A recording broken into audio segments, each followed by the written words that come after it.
ఆది Shambhala a mystical world Telugu film review by allrounder star Ballem Venumadhav. Cinema నిడివి 144 నిమిషాల 20 సెకండ్లు. అడల్ట్ సర్టిఫికేట్ సర్టిఫికేట్ వచ్చిన ఈ సినిమా క్రిస్మస్ శుభాకాంక్షలతో 25 డిసెంబర్న ఛాంపియన్తో పాటు పోటీగా వచ్చింది. గురువారం రోజు రిలీజ్ అయింది ఈ సినిమా. ఒక ఉల్క పైనుంచి పడ్డటువంటి నేపథ్యంతో కథ ఏం జరుగుతుందనేది ఒకటి మంచి సైన్స్ ఫిక్షన్ లాంటి సినిమా ఇది. సో ఇందులో ఆది సాయి కుమార్ హీరోగా నటించగా ఆయన తండ్రి వాయిస్ ఓవర్ ఇచ్చాడు సాయి కుమార్ డైలాగ్కి. అర్చనా అయ్యర్ దేవి పాత్రలో నటించినటువంటి ఈ సినిమాలో స్వస్తిక్ విజయ్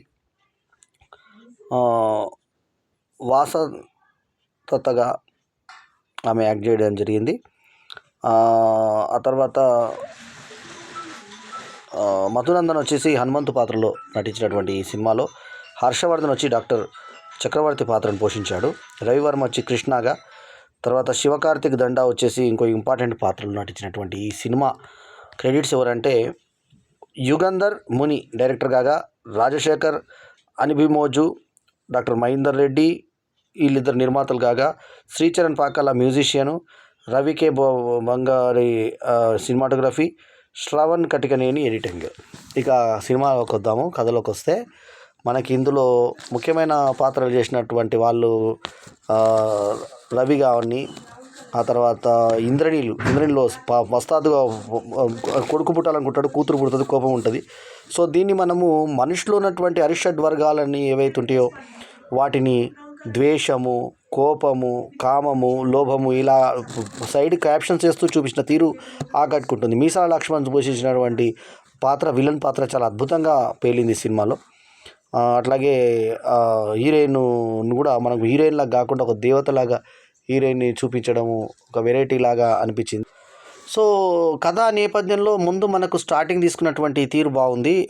మహిషాసురుడు ఒక రాక్షసుడు, ఆ రాక్షసంతో శివుడు యుద్ధము, ఆ యుద్ధం అంతా కూడా మనకి యానిమేషన్లో చూపిస్తారు. ఆ యుద్ధంలో శివుడి నుంచి ఒక బిందువు పడి శంబాల అయిందని, తర్వాత విలన్ నుంచి మహిషాసురుడి నుంచి కూడా ఒక చెమట బిందువు పడి అది ఒక రాక్షసి అవతారం ఎత్తిందని, అది పెద్ద పెద్దగా గుట్టలుగా విరిగిపోయి రాక్షసి ఇక్కడ ఉండిపోయిందని, ఆ తర్వాత ఇదేమో ఒక భూమిలో దేవుని రూపంలో ఒక శంబాల రూపంలో ఇక్కడ ఉండిపోయిందని ఒక కథనం ఉంటుంది. ఇది 1980s అని చెప్పి కథ స్టార్ట్ చేశారు. దీనికి లింక్ ఈ రకంగా కలిపారు. ఆ దేవి ఎవరైతే ఉన్నారో హీరోయిన్, ఆ దేవి హీరోయిన్ కాదు, దేవత లేక అక్కడ ఒక పూజ చేసుకున్నటువంటి ఒక ఆమె శక్తుల్ని ఇది తీసుకొని ఉంటుంది. అయితే సుషునాడి అనే ఒక నాడి గురించి దీంట్లో డిస్కస్ చేశారు. సుషునాడి ఎక్కడ ఉంటుందంటే ఈ మెడ వెనకాల ఈ ప్రాంతంలో ఉంటుంది, ఈ ప్రాంతంలో. సో మనకు ఆ ప్రాంతం ఈ ప్రాంతంలో ఇక్కడ ఒక రౌండ్ ఒక గుళికలాగా ఏర్పడి రక్తం అంతా ఇక్కడ చేస్తే ఇందులో సుషునాడిలోకి ఒక స్పందన రాగా అందులోంచి ప్రాణం వదిలేస్తారు. పాత రోజుల్లో మునులు ఈ రకంగా ప్రాణాలు వదిలేవారని ఒక రీసెర్చ్ టైప్లో మనకి కథను అర్థం చేపిస్తూ శంబాల గ్రామంలో జరిగినటువంటి కథ 1.5 కిలోమీటర్స్ దగ్గర స్టార్ట్ అయినటువంటి స్టోరీ. రవివర్మ తన ఆవును కట్టేస్తే అన్నపూర్ణమ్మ అతని తల్లి అయితే అతని భార్య ఒక ఆమె ఉంటే, సో ఈ ఫ్యామిలీలో ఆ ఆవును వాళ్ళ పోషకంగా వాళ్ళు బతుకుతూ ఉంటే ఆ ఆవు రక్తం పాలిస్తుంది. అసలు ఏ రకంగా వచ్చింది లోపలికి అనేది గ్రాఫిక్స్ కూడా నాసిక రకంగా కాకుండా కొంచెం పర్వాలేదు, మధ్య తరహాగా ఉన్నాయి. చాలా రిచ్గా లేవు, చాలా తక్కువ ఏం లేవు, పర్వాలేదు, ఈ సినిమాకి తగ్గట్టుగా ఉన్నాయి. సో ఆ రకంగా ఉన్నటువంటి ఆ శంబాల దేన్ని రీసెర్చ్ చేయడానికి జియో ఫిజికల్ సైంటిస్ట్ అయినటువంటి ఆది సాయి కుమార్ ఆ ఊరికి వస్తాడు. అతనికి ఒక చప్పుడు వినబడతా ఉంటుంది, గజ్జల చప్పుడు వినబడుతుంది. మీకు వినబడదా అంటే వేరే వాళ్ళకి వినబడదు, ఇతనికేమో అమ్మాయి కనబడుతుంది. అంటే దేవత టైప్లో పుట్టినటువంటి వాళ్ళకి దేవుడు కనబడతాడని చెప్పి లాస్ట్కి ఒక వివరణ కూడా మనకు ఇవ్వడం జరిగింది ఈ విషయంలో. అంటే ఏం జరిగింది, ఇతనికి ఎందుకు కనబడిందని ప్రేక్షకులకు డౌట్ రాకుండా అసలేం జరిగిందంటే ఈ రకంగా జరిగి ఉండొచ్చు, అతను ఒక మంచి దాని మీద తెలుసుకొని ఉండవచ్చు అనే దాని మీద మనకు క్లారిఫికేషన్ ఇవ్వడం జరిగింది. సో మనకి ఈ సినిమా 144 నిమిషాలు 20 సెకండ్ల ఈ అడల్ట్ సర్టిఫికేట్ సినిమాకి ఏదైతే ఉందో మనకి ఇందులో ఒక ఊరిలో ప్రియాని చూపించారు. ప్రియ కొడుకు ఒకడు ఉంటాడు. అతను ఈ గ్రామ పెద్ద యొక్క ఇదనమాట, సిజ్జు చేశాడు ఆ పాత్ర. ఆ సిజ్జు భార్య ప్రియ చిన్న పాపగా ఉన్నప్పుడు ఫస్ట్ మన దగ్గర మా ఉప్పల్లో ఉంటుంది అమ్మాయి. ఫస్ట్ పాపగా ఉన్నప్పుడు చూశాను, 14 ఏళ్ళ పాపగా చూశాను. తర్వాత ఇప్పుడు తల్లి పాత్రలు చేస్తుంది, సరిగ్గా సరిపోయింది ఆమె క్యారెక్టర్కి. సో ఆమె కొడుకు ఈ సినిమాకు విలన్ అనమాట. అతను ఈ సైంటిస్ట్ ఎవరైతే వస్తారో దేవుని మీద నమ్మకం లేని వాడు వస్తే అతన్ని గేలి చేస్తారు, అతని మీద దాడి చేస్తారు, అతను ఉన్న ప్రాంతాన్ని కాగలబెడతారు, అన్ని రకాలుగా ఇబ్బందులు పెడతారు అతన్ని. ఎందుకంటే అతను దేవుని మీద నమ్మకం లేదు. అయితే ఈ పాలు ఎప్పుడైతే రక్తం పాలు ఇచ్చిందో ఆ ఆవును చంపేయాలని చెప్పేసి రామరాజు అనేటువంటి ఆ ఊరిలో ఉన్నటువంటి ఒక మాంత్రికుడు, పెద్ద అనుకోండి, ఒక గురువు లాంటి అతను, ఆధ్యాత్మికవేత్త, అతను వద్దని చెప్తాడు. ఎందుకంటే ఈమెకి ఏదో ఈ ఆవుకి ఏదో పూనింది కాబట్టి, అంటే గోమాత ఒక చిన్న పాప ఉంటుంది, గోమాతకి అంటే బిడ్డ ఉంటుంది. సో అటువంటి ఆవును చంపొద్దని అన్నపూర్ణమ్మ వదిలిపెడుతుంది. ఆ ఆవుని ఆ పాలు రావడానికి, అలా రక్తం పాలు రావడానికి సైన్స్ కారణం అని చెప్పేసి దానికి ట్రీట్మెంట్ ఇప్పిస్తారని ఆది దాన్ని కాపాడే నేపథ్యంలో వీళ్ళని కొడతాడు. ఆ ఊరి గ్రామస్తులు కోపం పెట్టుకొని అతన్ని కొడతారు. సో ఇదే రోజు రిలీజ్ అయినటువంటి ఏదైతే ఛాంపియన్ ఉందో రోషన్ సినిమా, అందులో కూడా ఊరికి ఒక అబ్బాయి రావడం, ప్రాబ్లమ్స్ ఫేస్ కావడం, ఊరు వాళ్ళు తిరస్కరించడం అనే కథ ఉంటే, ఇందులో కూడా శంబాలలో కూడా సేమ్ ఆది సాయి కుమార్ ఊరికి రావడం, అక్కడ వాళ్ళని ఫేస్ చేయడం. సో ఇక్కడేమో ఫిజికల్ సైంటిస్ట్ దాంట్లో ఉంటే, మధునందను అతనికి అసిస్టెంట్గా పోలీసుగా ఉంటాడు. ఆ మధునందన్ చాలా బాగా చేశాడు.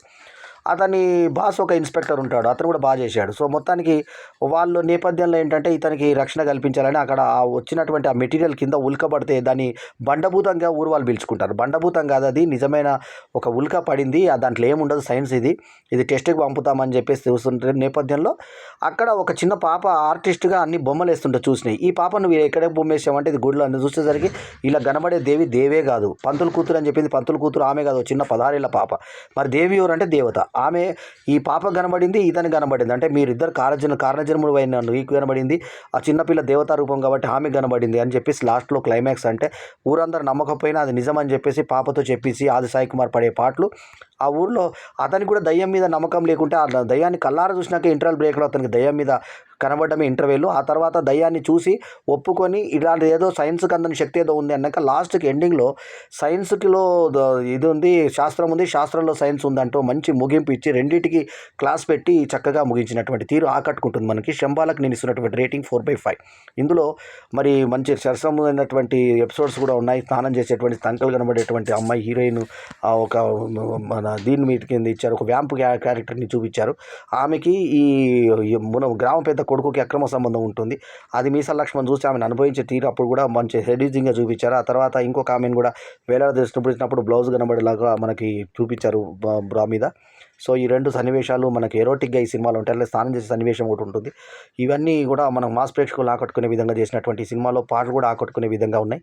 సో మొత్తానికి ఏంటంటే మాస్ మసాలా, కొత్త రకం కథలు, ఒక డిఫరెంట్ జనర్లో వెళ్ళినటువంటి సినిమా ఆకట్టుకునే విధంగా ప్రేక్షకుల్ని మంచిగా ఆకట్టుకునే దిశగా దర్శకుడు ఈ సినిమాని 100% తీసుకెళ్ళాడు.